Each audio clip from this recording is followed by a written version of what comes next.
make your luck. You got to make your luck. And if you make it, if you keep putting forth the maximal effort, that luck's going to come. You're going to make your luck happen.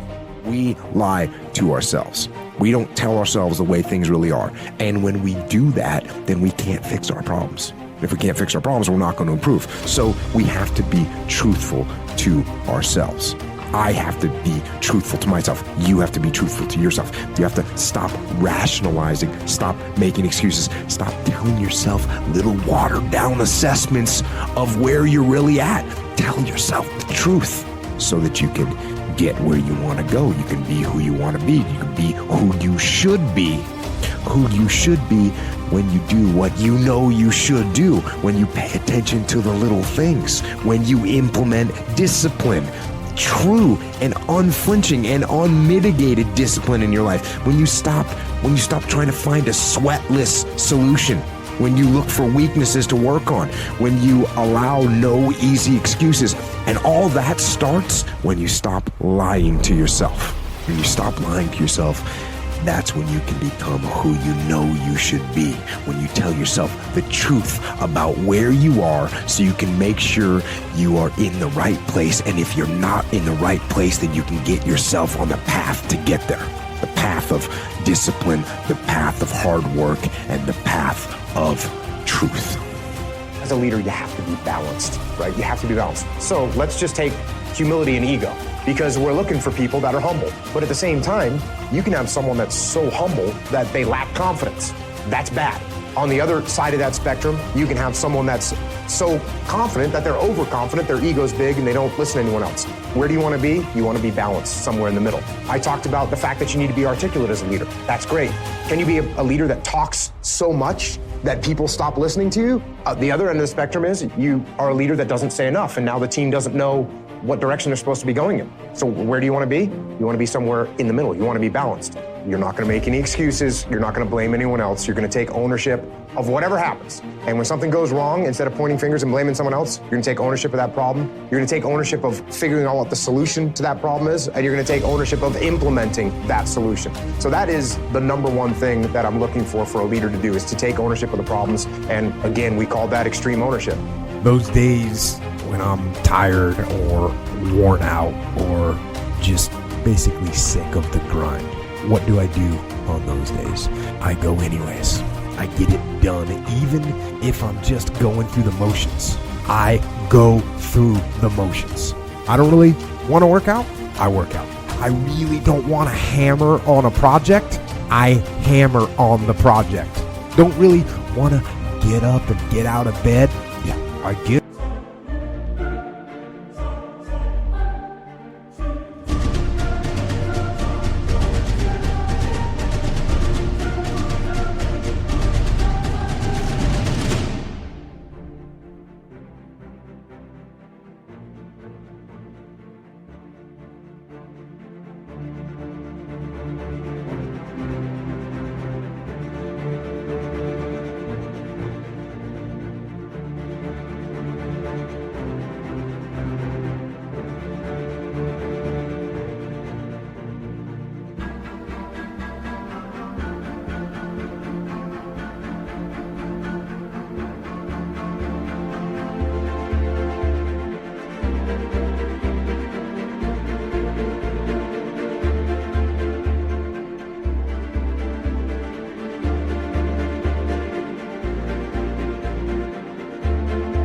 up and get out of bed. Now, these could be signals that you need some time off. And those signals might be right. They could be correct.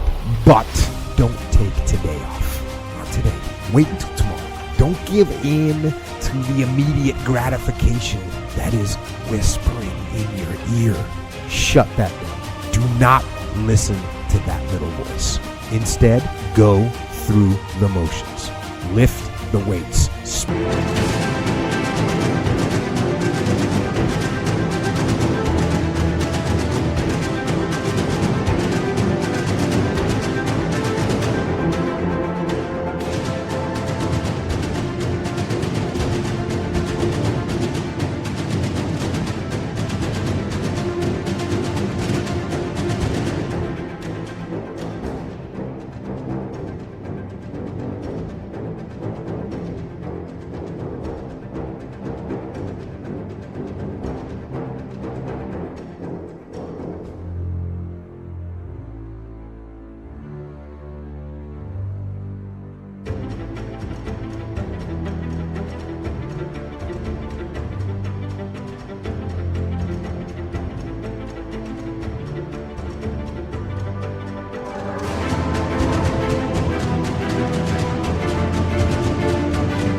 Sprint the hill, work on the project, get out of bed.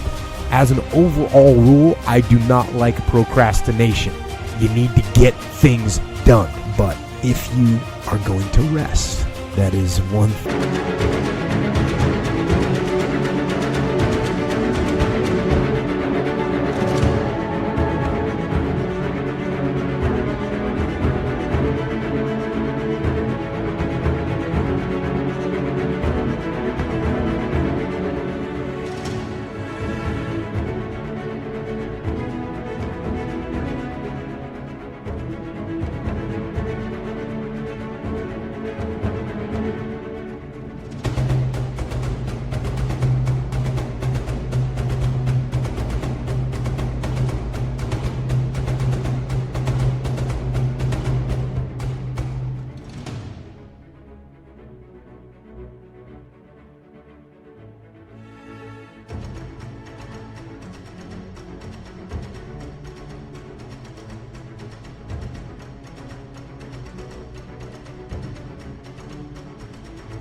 that you should procrastinate on. That's the one thing I want you to put off until tomorrow.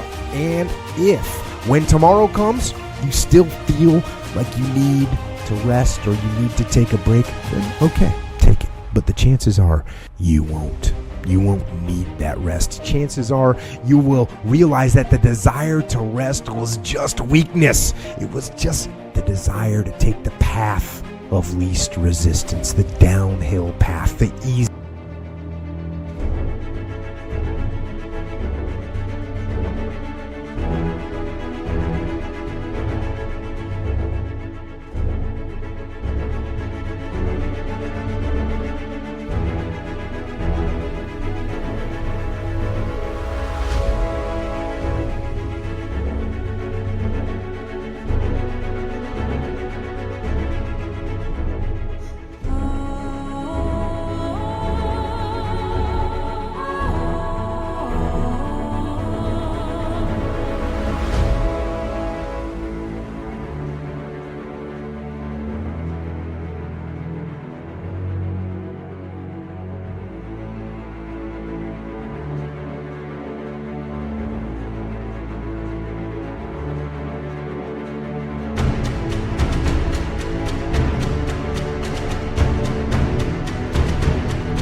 And by simply going through the motions, you overcame that path.